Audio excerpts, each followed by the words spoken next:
ಅಂದ್ರೆ ಆ ಲೆವೆಲ್ಗೆ ಕ್ವಾಲಿಟಿ. ಆ ಕ್ವಾಲಿಟಿಗೆ ಏನ್ ಕಾರಣ ಗೊತ್ತಾ?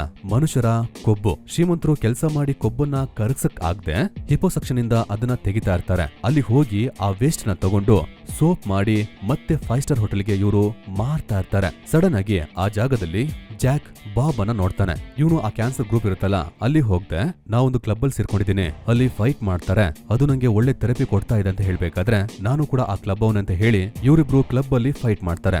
ಸಡನ್ ಆಗಿ ಆ ಜಾಗದ ಓನರ್ ಬರ್ತಾರೆ. ಅವ್ನ್ ಬಂದ್ ಕೂಡಲೇ ಈ ರೀತಿ ಬೆಟ್ಟಿಂಗ್ ಮಾಡಿ ಎಷ್ಟು ಸಂಪಾದನೆ ಮಾಡ್ತೀರಾ ಅಂತ ಕೇಳ್ತಾನೆ. ಅದಕ್ಕೆ ಟೈಲರ್ ಇದಕ್ಕೆ ಯಾವುದೇ ರೀತಿ ನಾವು ಚಾರ್ಜ್ ಮಾಡ್ತಾ ಇಲ್ಲ, ಬೆಟ್ಟಿಂಗು ಆಡ್ತಾ ಇಲ್ಲ ಅಂತ ಹೇಳ್ತಾನೆ. ಓನರ್ ಟೈಲರ್ ನ ಎರ್ರ ಬಿರಿ ಹೊಡಿತಾನೆ. ಇವನು ಹೂ ಅಂದ್ರೆ ಅಲ್ಲಿರೋ ಜನ ಅವನನ್ನ ಕೊಲೆ ಕೂಡ ಮಾಡ್ತಾರೆ. ಬಟ್ ಟೈಲರ್ ಯಾವುದೇ ರೀತಿ ಸಿಗ್ನಲ್ ಕೊಡೋದೇ ಇಲ್ಲ.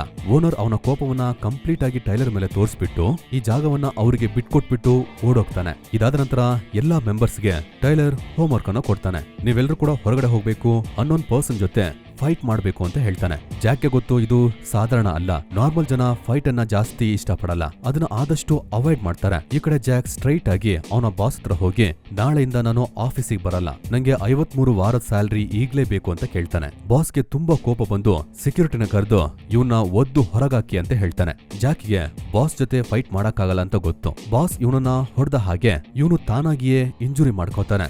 ಮೂಗಲ್ಲಿ ಬಾಯಲ್ಲೆಲ್ಲ ರಕ್ತ ಬರ್ತಾ ಇರುತ್ತೆ. ಆ ಲೆವೆಲ್ಗೆ ಇಂಜುರಿ ಆಗುತ್ತೆ. ನಂತರ ಸೆಕ್ಯೂರಿಟಿ ಬರ್ತಾರೆ.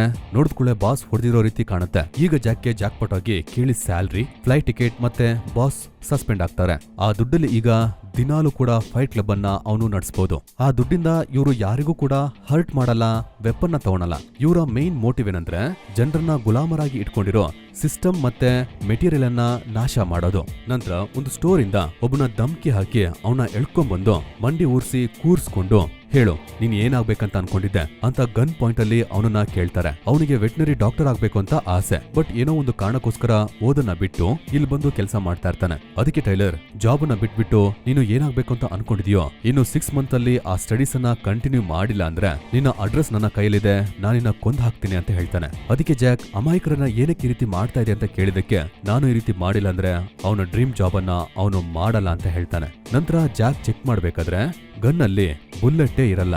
ಅಂದ್ರೆ ಇವನು ಯಾರಿಗೂ ಕೂಡ ಹಾರ್ಮ್ ಮಾಡ್ತಾ ಇಲ್ಲ. ಇವನು ಎಲ್ಲರ ಕಣ್ಣನ್ನ ಓಪನ್ ಮಾಡಿಸ್ತಾ ಇದ್ದಾನೆ. ನೆಕ್ಸ್ಟ್ ಡೇ ಅವ್ನ್ ಮನೆ ಮುಂದ್ಗಡೆ ಬಂದು ನೋಡ್ಬೇಕಾದ್ರೆ ಯಾರೋ ಒಬ್ಬ ಕ್ಯಾಪ್ ಹಾಕೊಂಡು ನಿಂತ್ಕೊಂಡಿದ್ದಾನೆ. ಇವರೆಲ್ಲರೂ ಕೂಡ ಅಪ್ಲಿಕೆಂಟ್ಸ್ ಕುಳ್ಳುಕಿದ್ರೆ ನೀ ಕುಳ್ಳುಕಿದ್ಯಾ ಅಂತ ಹೇಳು, ದಪ್ಪಕ್ಕಿದ್ರೆ ನೀ ದಪ್ಪ ಇದೆ ಅಂತ ಹೇಳು, ಕೂದ್ಲು ಇಷ್ಟ ಆಗಿಲ್ಲ ಬೇಡ ಅಂತ ಹೇಳು. ಈ ರೀತಿ ಎಷ್ಟೇ ಅವಮಾನ ಮಾಡಿದ್ರು ಕೂಡ 3 ದಿನ ಅಲ್ಲೇ ನಿಂತ್ಕೊಂಡಿದ್ರೆ ಅವ್ರನ್ನ ಇವರು ಚೂಸ್ ಮಾಡ್ಕೋತಾ ಇದ್ರು. ಅಪ್ಲಿಕೆಂಟ್ ಆಗಿ ಯಾರೆಲ್ಲ ಬರ್ತಾರೋ ಅವ್ರನ್ನ 3 ದಿನ ಇನ್ಸಲ್ಟ್ ಮಾಡ್ತಾರೆ, ಈವನ್ ಅವ್ರನ್ನ ಹೊಡಿತಾರೆ. ಆದ್ರೆ ಎಲ್ಲವನ್ನ ಅವರು ತಡ್ಕೋಬೇಕು. ಈ ರೀತಿ ಚೂಸ್ ಮಾಡಿ ನಂಬಿಕೆ ಇರೋ ಜನರನ್ನ ಇವನು ಒಟ್ಟಾಗ್ತಾನೆ. ಜಾಕ್ ಟಿವಿ ನೋಡ್ತಾ